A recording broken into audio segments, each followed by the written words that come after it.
আমি 3টা বিভাগের এমআইসি, কিন্তু কোনো দায়িত্ব আমাকে সঠিক মতো কাজ করতে দেওয়া হচ্ছে না।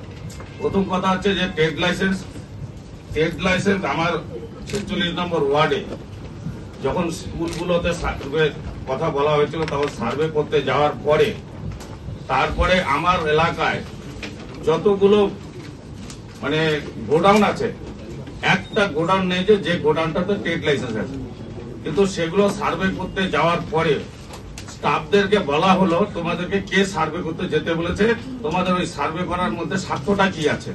তো এই যে যদি আমি যদি ডিপার্টমেন্টের দায়িত্বে থাকি এবং সেই ডিপার্টমেন্টের উন্নতির জন্য যদি আমি চিন্তা করি এবং সেখানে যদি স্টাফদেরকে বলা হয় যে আপনারা গিয়ে সার্ভেটা করেন, করে দেখেন তারা ট্রেড লাইসেন্স আছে কি নেই, কি পেপার আছে কি নেই, সেটা যদি খারাপ হয়ে থাকে তাহলে এই ডিপার্টমেন্ট আমার থেকে লাভ পাই। আমার প্রশ্নটা এটা, তাহলে আমি এই ডিপার্টমেন্টে থাকবো কিসের জন্য? খালি কি সই করার জন্য? সই করার জন্য তো আমি থাকতে আসিনি এখানে। তো তাহলে এই ধরনের কথা মানে কি? তার মানে ডিপার্টমেন্টের স্টাফদেরকে বলা হচ্ছে তোমাদের ওখানে কিসের স্বার্থ আছে যে তোমরা সার্ভে করতে গেলো। আর যে স্কুলগুলো আছে ওই এলাকায় আপনারা গিয়ে দেখুন, একটা স্কুলে জলের ব্যবস্থা নেই, ফায়ারের ব্যবস্থা নেই, কোনো ব্যবস্থা নেই। তো সেটা যদি আমার ডিপার্টমেন্টকে দিয়ে যে আমি সার্ভে করে, বা কোনো কাউন্সিলর যদি যে ডিপার্টমেন্টকে যদি বলে যে আমার এলাকায় প্রবলেম আছে তোমরা গিয়ে দেখো, তার দায়িত্বটা তাদের গিয়ে দেখার।